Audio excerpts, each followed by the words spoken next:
Ba. Sisilyan ka na kwarta be. Naman. Bayad ng bulak kay nanay. Bulak para sa bulak. Kay nanay. Ano man? Unsa pa? Unsa pa balito na na? Pagkaon. Pagkaon? Wala na si nanay. Ikaw naman sa langit. Ikaw naman sa ikaw naman to. Wala naman to si nanay. Patay naman to. Palitan naman din naman sa mukhaon yung Jesus. Bulak-bulak pwede. Dapat kambyo daday. Uy. Ay kandila day. Palit mo kandila. Tama eh. Uy, ang taon mo. Unsa gisutan kang nanay? Gina kang nanay nga papaliton kag bulak.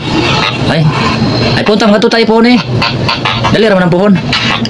Ino na to siyang kultuto para tayo sakyan. Ha? Dili na nimo gastoon. Asa ka? Asa ka? Ubos ka? Dili lang, dili ray.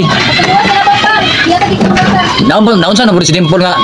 Kung ikaw dai magpalit og bugas ito Paul, sugod pa man na kung mabungkag na Paul.